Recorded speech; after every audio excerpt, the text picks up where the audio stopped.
15-year-old Wilson Abram of Mifflinburg likes to golf, fish, and compete in cross-country races. But 3 years ago, Wilson's life was in jeopardy. In October of 2020, during an afternoon of dirt bike riding with his friend in the open fields by his house, Wilson was struck by a truck traveling at a high rate of speed. There was a field to one, and we were riding in that field, and then we were going to go down the road to another field to go ride in, and that's when it happened. Wilson had to be life-flighted to Geisinger.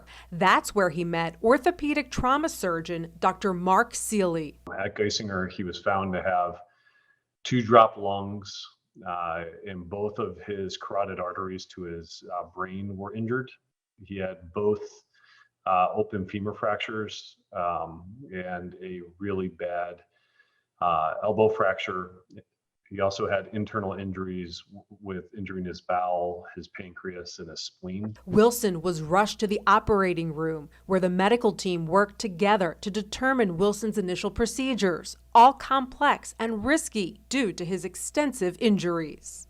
With his legs, we did the procedure and we got him up walking the next day, which is really the goal. It's good for the whole body to be able to start moving. And then from a mentality standpoint, I think that also puts the kids in a mindset of I can tackle this. And Wilson was tackling his injuries with his parents right by his side. Things were moving so fast. There was so much information being thrown at us.